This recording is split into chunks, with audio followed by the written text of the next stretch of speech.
The mystery of EU. Unveiled. Hello to all our eager English learners. Today, we're going to dive into an interesting and expressive little phrase that you might have come across while watching movies, listening to music, or in everyday conversations. EU. Let's decode what it means, how and when to use it, and its significance in everyday language. EU is an interjection used in English to express disgust or distaste. It's often a spontaneous reaction to something seen, heard, tasted, or even just imagined.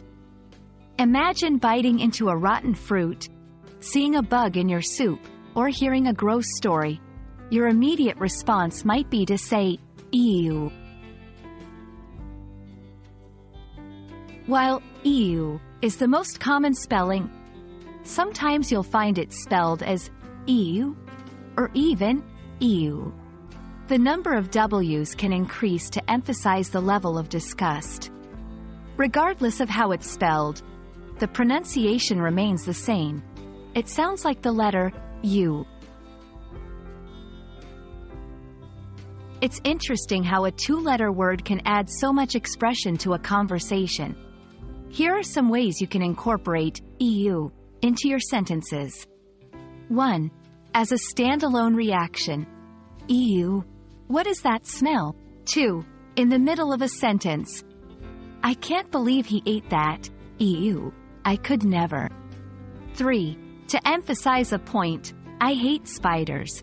Like, EU. They're so creepy.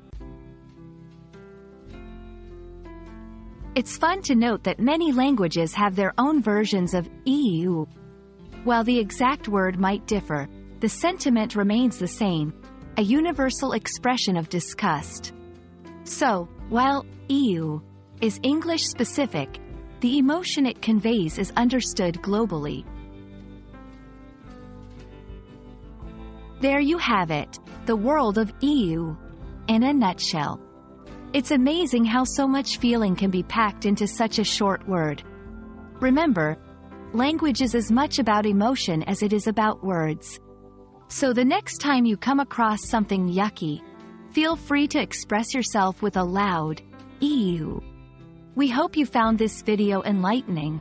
Stay curious and keep exploring the beauty of the English language.